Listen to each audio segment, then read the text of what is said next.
We always hear from Muslims that the Bible has been changed. First off, there is no evidence of this, and secondly, and more importantly, for the Muslims watching this, what does the Quran say about this topic? We'll go to the Quran and see what it has to say.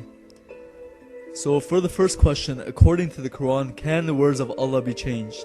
Surah Yunus 10:64 says, "For them are glad tidings in the life of the present and in the hereafter. No change can there be in the words of Allah.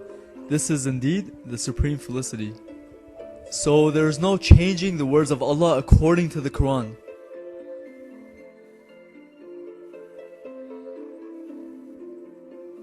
Now the next question, is the Torah, which is the law of Moses, and the Injil, which is the gospel, the words of Allah according to the Quran? Surah Al-Ma'idah 5:46. "And in their footsteps we sent Isa son of Maryam, confirming the Torah that had come before him, and we gave him the Injil, in which was guidance and light and confirmation of the Torah that had come before it, a guidance and an admonition for those who guard." So according to this verse, when Jesus came, he confirmed the Torah, the law of Moses, that Allah gave to Moses. He confirmed it, which means what the Israelites had, according to this verse, was the true revelation given by Allah according to the Quran. And also according to this verse, Allah gave the gospel to Jesus.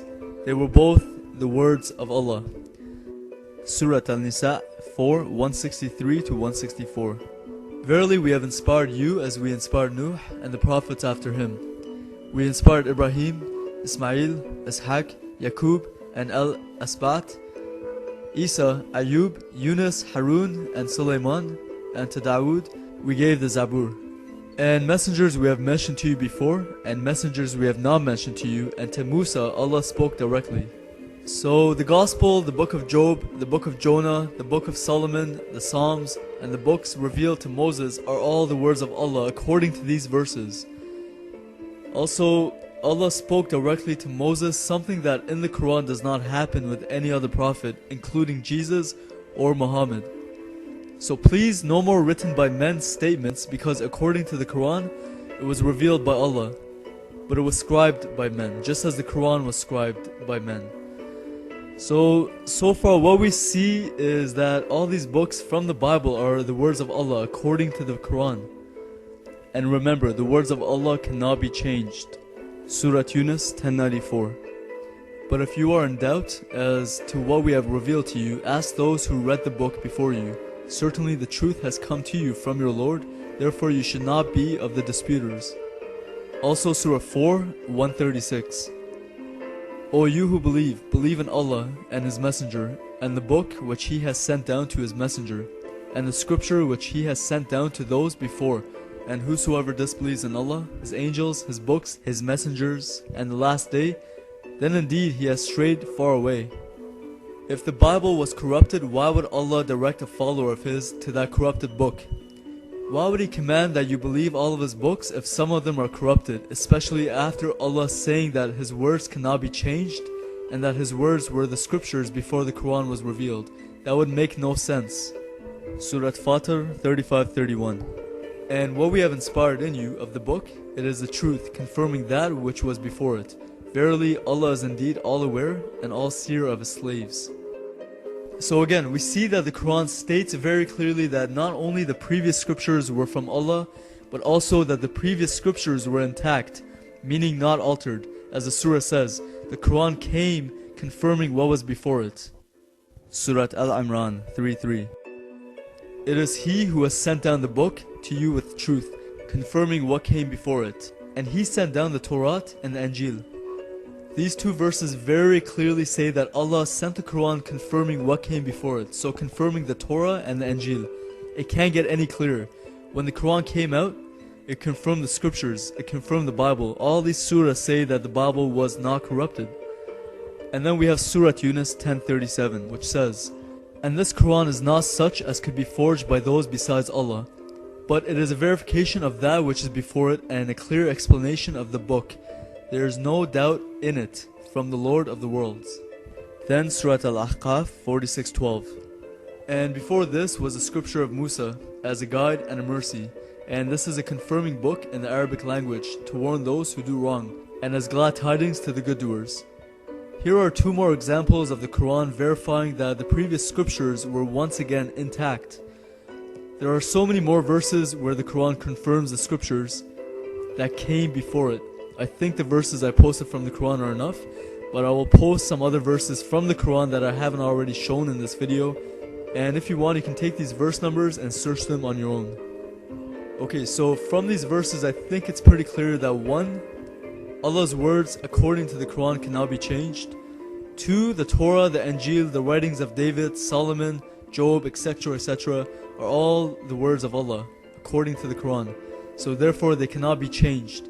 3. Not only did Jesus confirm the scriptures that came before him, but so does the Quran confirm them. So again, why would Allah tell you to go to a corrupted book? If you want to say it was corrupted after the Quran came out, well, first off, shouldn't Allah know that it was going to be corrupted and say so?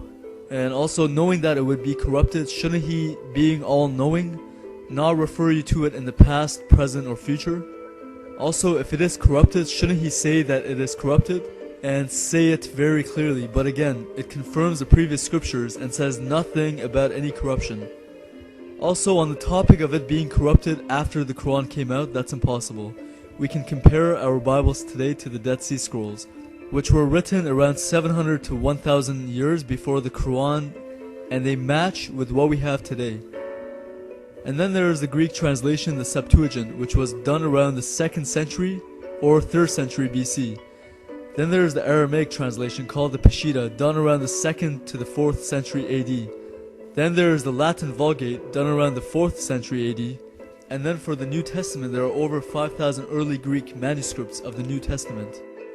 Plus, there are many translations which came before the Quran, like the translations into Latin, Syriac, etc. So altogether, there are about 24,000 ancient manuscripts which predate the Quran for the New Testament, which all coincide with what we have in our Bibles today. If there are any differences in the Greek manuscripts, they are explained in the footnotes, and they are always minor, nothing doctrinal or of any importance. So with all that being said, simple logic can only give you the conclusion that according to the Quran and other historical documents, the Bible couldn't have been corrupted. So then comes the question, if the Quran confirms the Bible, why do Muslims say it is corrupted? The reason Muslims say that the Bible is corrupted is because they have no choice. They have to say it's corrupted because if the Bible is not corrupted, then the Quran is obsolete. But again, from what we see in the Quran, it tells you to go to the Bible, and it says that it was intact. It doesn't say anything about it being changed. If you're a Muslim watching this, you should really give this some thought, because as we have seen from this video, nowhere does the Quran give any indication of any corruption.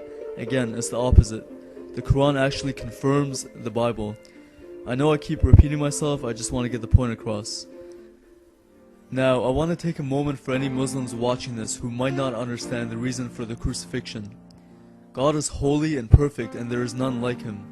We're not holy or perfect, and we are all alike. We all fall short of God's glory. God's standards are perfection and nothing less. He will not settle or lower Himself to man's standards. You can see God's standards starting in the Garden of Eden. God gave man free will to either follow His command that leads to life, or to do our own will, which leads to death. Again, God's standards are perfection. He will not settle for less, which is why it took one sin, one act of disobedience for Adam to be cast out of the garden. With this one sin came a shadow of what was to come later, animal sacrifice for the forgiveness of sin. Genesis 3:21 says that to clothe Adam and Eve's nakedness, in other words, to atone for their sin, God sacrificed an animal as a substitute to His wrath upon them. Then when the Torah came, God said that the way to receive forgiveness of sin was through the blood of the sacrificed animal, which had to be sacrificed in the temple in Jerusalem. These sacrifices were symbolic, a shadow of what was to come, which is the final sacrifice, which is the Messiah crucified. Man sinned, so a man had to take the punishment for sin. The blood of animals did not remove sin, as again, they were symbolic of what was to come, Jesus Christ, in whom is the fulfillment of all things. Now, since I'm running out of time, I'm going to have something on the screen for you to read, so just push pause to read it. Bless you all.